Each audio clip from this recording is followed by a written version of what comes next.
Uh-oh. Here comes trouble.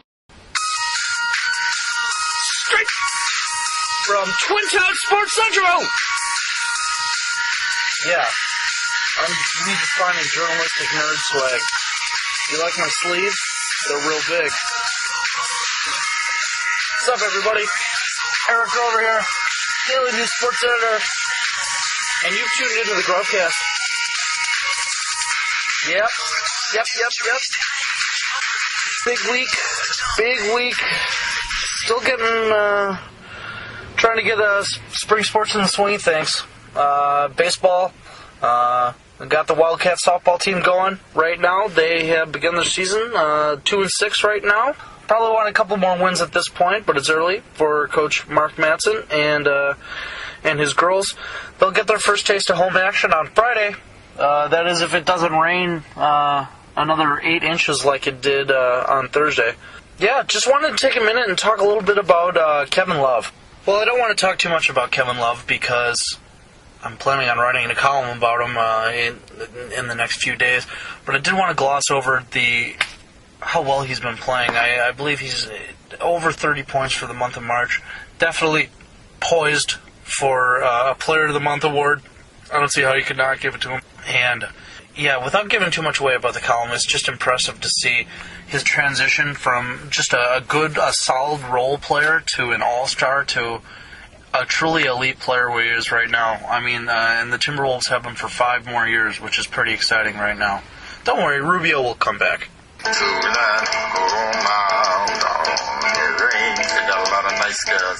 Yeah, they do. Moving right along to the Grovcast. We have a very special guest in our midst today. Not only do we have Landon Kafka, we have someone very near and dear to me. It's my own father, Mr. Todd Grover. Greetings. Gentlemen, welcome to the Grovcast. Landon, how are we doing? Pretty good. How you living? I'm alright. I'm doing good. Dad, what's up? Hey, good times here in Washington. Always glad to come out and see what's going on. That's good. How was your trip in today? Smooth as could be. Went fast, and I was happy to get in there, have a little sports time, a little competition. Okay. A little trivia competition. Okay. You ready to talk some sports? Absolutely. Let's do it. Landon, where do you want to start this week? Let's go with Tim Tebow becoming a Jet, 'cause I know how big a fan of Tim Tebow you are. Oh, I know. We could talk about Tebow forever, so let's do it some more. Or we could do the Jeremy Lin update. How's that going? Jeremy Lin is on the injured list last I checked. The Knicks are... Now, Dad, now this is the exact element that I want to add, because, Dad, you're not like a huge sports fan, but more of a casual observer. Is that fair? I try to pay attention. Okay, so what is your whole take on the Jeremy Lin thing? Well, just on the Tebow-Lin thing, what a media fest for the fans of New York. Yeah. I mean, it's going to be pandemonium there. Nothing but interesting things to talk about, and the way that those two blend and get along, kind of meshing the excitement between the sports. Yeah. Should be interesting. Well, yeah, I mean, it's funny because the Giants are coming off the Super Bowl, and yet no one cares. Like the Yankees are still bigger. Mm-hmm. And, I mean, if the Knicks were any good, even though they're not, they would be bigger, and of course Tebow is way bigger. Yeah. That's quite a dynamic. I don't know. Let's bring it in. I mean, the trade went down yesterday. The trade went down last week, was made official on Monday. Tebow is a Jet. Who is the better quarterback, Landon? Mark Sanchez? Mark Sanchez is better than Tim Tebow? I second that. Why? Who's the better athlete? Probably Tebow. Yeah. But he's not the better quarterback. So who should be the starter?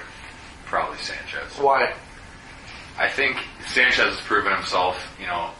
Granted, he's been kind of managing the team with their awesome defense and getting them into the playoffs, but they've won game. Like, that's what everybody says about Tebow last year, is that he was able to manage the team, and despite Tebow, they still, won. He was able to, get wins, and that's what Sanchez has been able to do. Sanchez hasn't been spectacular. He's got better stats than Tebow, but he's been able to get wins. It's pretty ridiculous that when you look at their stats, they're frighteningly similar. I think Sanchez is a little bit above Tebow in just about everything. But, Dad, here's a question. Dad, who is going to sell more jerseys next year, Mark Sanchez or Tim Tebow? I think Tebow is by far going to be the hot ticket at the stores. Just the novelty of it is going to carry the day. Bottom line, I think Sanchez will be the starter, and I think that he'll be a real good call as far as continuing on what they've been doing.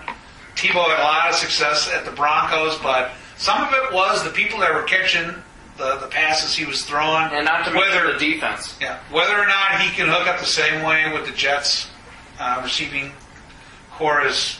Well, the Jets have better receivers than the Broncos. Wouldn't you say so? Close. Yeah, and they're pretty similar teams too because they both have Strong really good defense. Yeah, strong defense. And I think that's where you can kind of utilize Tebow there. The Jets like to pound the ball, but they haven't been able to do that lately, and they've Well, Sean Green has kind of been a bust. Yeah. LT is old. Towards the end of last year, they really had to rely on Mark Sanchez a lot to throw the ball, and that didn't quite work out as well. Do you buy that there's a ton of pressure on him? I mean, on Sanchez? Yes. Yeah, definitely. Okay. Oh, yeah. And the fact is, previous to this season and this whole Tebow thing, there's never really been any real threat on Sanchez to, I could lose my starting position. Now what happens if the Jets start 1-3 or 1-4? When do you cut his rope and put Tebow in? It's going to be, and that's going to be compounded by the fans, just like it was in Denver. Yeah. Denver had no business going to Tim Tebow over Kyle Orton. But it worked. It worked despite Tim Tebow. Yeah, I agree with you. Because, they had an amazing defense, and the Jets have an amazing defense, and so whatever quarterback they throw in there is probably going to work. But I think you got to go to Sanchez. He's had 2 years to learn that offense. He's, the incumbent. It's going to be tough to knock him out of there. But there will be a lot of pressure there if the first 8 games of the season they're below 500. Yeah. They're going to have a problem. On the other hand, with that kind of pressure of Tebow raring to go, might bring Sanchez to a whole nother level of play. It might. That's a good point, Dad. But here's my question to you. Do you think that Tebow starts a game next season for the Jets? One or more. Yes or no? He could take the starting spot. He could have every... Don't waffle now, Dad. Come on. Yes or no? I think there's circumstances where he could definitely get a start. So you're going to say yes? I'm going to say yes. I'm going to take the over as well. Sanchez could get hurt. He could lose 3 games in a row. Okay. How about... maybe I should rephrase it. Sanchez gets benched. Yes. Just a straight swap. Oof, that's tough. I'm going to say no. I'm saying no. I'm saying Tebow sits a year. They just gave Sanchez 5 years, all that money, and they're holding his hand like a baby, and they're not going to let Tebow take over. I think the only way Tebow gets that nod is if, like I said, the Jets are under 500 after the first 6 or 8 games. Guys, it comes down to ratings. If the people are paying to see Tebow play, it's going to be real tempting to give him... Especially in New York, with all those journalists. See, what I don't understand about this whole Tebow thing is you just brought in Peyton Manning to Denver. What could be greater for Tim Tebow than to learn from Peyton Manning how to throw the ball, how to run offense? It's because John Elway hates Tim Tebow and wanted to get rid of him. I think John Elway is afraid that Tim Tebow would overshadow his legend in Denver if he stuck around. No way. If Tebow would have stuck around for a few years and played behind Peyton Manning for 2 or 3 years, and Tebow was cool with that, Tebow would be an amazing quarterback. That's an interesting take, but I don't ever think that Tebow is going to be as good as John Elway. Not even close. He could have been. The only thing he can't do is throw the ball like John Elway. And Peyton Manning could have taught him how to do that. The only thing the quarterback can't do is throw the ball. But John Elway, when he came into the league, he was huge because he was a world-class athlete. John Elway could run the ball. He was a world-class athlete, and that's what everybody liked about him. And the same thing with Tebow. And granted, Tebow needs to be refined, but I think that would have been a huge boon for the next 10 years for the Broncos. If they would have kept Tebow around. Definitely from a financial point. Dad, do you remember the Super Bowl 32 where Elway killed the Packers there? Yeah, I sure do. What are your thoughts on Elway? Well, tremendous player. Definitely a hard act to follow. I think the Broncos struggle to find talent. It's been a while since they've had a quarterback. Peyton Manning's that level of talent. I was really surprised that Broncos took a gamble on his ability to get through the season. The guy is a phenomenal athlete, but he's vulnerable. Absolutely, I agree. That's again another reason to keep Tebow in Denver. Yeah. Why not? They got rid of him. I mean, we talked about this last week on the podcast that if Tebow gets benched in favor of Peyton Manning, what do you think? He's going to sulk about it? Yeah, no, he's Tebow, like, gee whiz, guys, can't wait to learn from Peyton. Yeah. Oh boy, like Exactly. it was, and that's why I think Elway hated Tebow for what he was and wanted to get rid of him. I mean, I agree with you. What they traded him for a 4th round pick and a 6th round pick. Yeah. That is nothing. Yeah. Might as well just keep him. I mean, I'm sure you're paying him tons of money for 1st round dollars, but I don't know. Maybe that's what it was at the end. Maybe a financial crunch. All right, guys, let's move on. Let's wrap this up. It's the Final Fours, the week of the national championship. By this time next week, by next week's podcast, we're going to have a NCAA champion. So let's talk about the Final Four. Landon, you are looking real good with your pick with Kentucky. I also had Kansas in the championship losing Kentucky, so I'm feeling pretty good right now. Yeah, you might have the whole thing won. I think no, I don't think so. My bracket's pretty. I might get Kentucky to win, but I don't think that's going to save my bracket this year. Well, if you got because I think Kansas is going to get to the championship game too, and I only had 2 out of 4 on the Final Four. I just have Kansas and Kentucky left. yeah. I only have 1 left, and I have Kansas. Well, I picked to win. Dad, did you fill out a bracket this year? No, I did not. Other things were going on, but I did follow the games, especially the Wisconsin teams where I call home. Yep. We were out in the Sweet 16, but I wouldn't Wisconsin and Marquette, that is. Wisconsin and Marquette, absolutely. Yeah. But I wouldn't undercut the Buckeyes. I think that they bring a lot to the floor. I think that they can put quite a game together against any one of those teams. So Who's Ohio State playing against? Kansas. They are playing Kansas. That's a winnable game for them. I mean, you got Sullinger and Robinson, and they kind of cancel each other out. Yeah. And I think the Big Ten proved in the tournament that was a much tougher conference than it was given credit for during the regular season. And Dad, I mean, you had a good chance, with the Badgers. Did you go to any Badgers games this year? Yeah. The football, of course. Oh, football. Yeah. Okay. So you didn't see any basketball? I did not make it out to the Red Gym, no. Okay. Well, you should be going to Marquette games anyway. That's right. For me. Anyway, yeah. I still like Kansas. Kentucky has 6 professional basketball players playing on their team. Yeah, I think I like the debate going around is could Kentucky beat the Toronto Raptors right now, or could they beat the Washington Wizards? Well, if Kentucky has John Wall on their team, then they definitely win. But that's a good question because John Wall went to Kentucky. Yep. So which team does he really belong on? Because he'd only be a sophomore on that team. Imagine if the Kentucky athletes stuck around for more than 1 year, what kind of team they would have. I know. It'd be disgusting. I actually read a really interesting article on Bill Simmons' website, Grantland. You ever go there?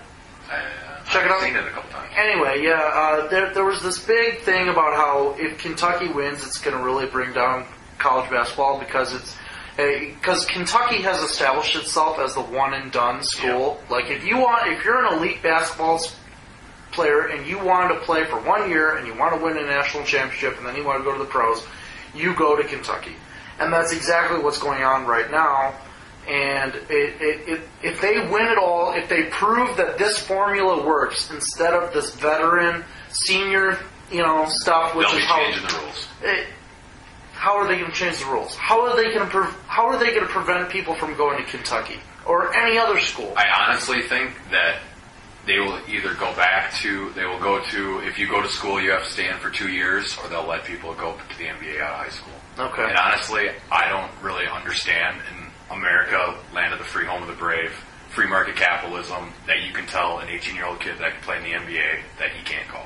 Well, I agree with you that it's a ridiculous rule as well, but the fact is that it stands right now. Yeah, but I think they'll get rid of the rule. Because it's hurting college basketball, it's hurting college universities, and it's hurting the student athletes. Yeah.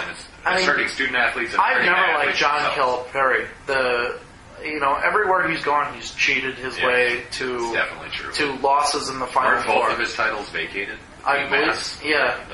And, someone else. And Memphis. Yeah. Well, not titles, but just because I don't think he ever won a title before. Has he? I'm not sure. I think he's vacated Final Fours and stuff. Yeah. But do you think Louisville has any chance at all? Oh yeah. Really? Game like that, they won the Big East tournament. Louisville, Kentucky. It's Louisville versus Kentucky. That's bigger than Marquette Badgers. Yes, that's quite the rivalry. Yeah. It's a little pond of red and a sea of blue there in Kentucky. So I think that gives Louisville a lot of motivation to come out and play a tough game. So I'd like you guys to let's do a power chart right now, 1 through 4. Who are the best 4 teams right now that are left? Rank them 1 through 4. For me, Kentucky 1, Kansas, Ohio State, Louisville. Is that how you would do yours? That's how I would have mine, I think. I have to say, Kentucky stands clear in my mind. I put Ohio State up higher. Ohio State too? Yeah. Above Kansas? Interesting. Yeah. But that's because you're a Big Ten guy, though. Yeah, I give you that. Yeah. Definitely. I'm a Big East guy normally, so I could have thrown Louisville up there, but I don't think Louisville has it. They got that really nice shot blocker, and they got Siva, and but that's it, really. Yeah. I don't know. You really can't. But who can match up with the depth of Kentucky? Yeah, I know. They're way too good. Their sixth man is an NBA player. And if they win, it's going to set a bad precedent. That's really going to screw up college basketball for a while. And the article I wrote, I believe it was written by Chuck Klosterman, and he basically said that every elite blue from Wyoming. Is he really? I think so. I didn't know that. Yeah. Interesting. Fun fact. We should start talking to him. We should get him on a Grovcast. Anyway, this is what he said. He said, if Kentucky wins, it's going to prove that this model works, and every elite basketball player is going to go to a Kentucky or a Duke or a Kansas or a North. Which they do anyway, but even more. It's going to be even higher concentrated, and then every other school, and this is his words. He says, every other school is going to compete to lose to these schools in the Sweet 16. Yep. The end. That's true. So, and it's not even going to help out Duke that much, because Duke is you need to be pretty smart to get in. You need to be smart. Whereas Kentucky, if you're an awesome basketball player, you can go to Kentucky. Grades. We don't care about that. They probably don't even go to class. So, from all of us at the Grovecast to Kentucky, lose. All right, boys and girls, that's going to do it again for this week's Grovecast. This is the first song I ever learned to play on the bass guitar, so it has real good feelings listening to this. Yeah, I want to thank Landon for coming by, and hey, special shout out to my dad for dropping some knowledge on the Grovecast. Thanks for listening. Like and favorite and subscribe. Catch you next week on the Grovecast.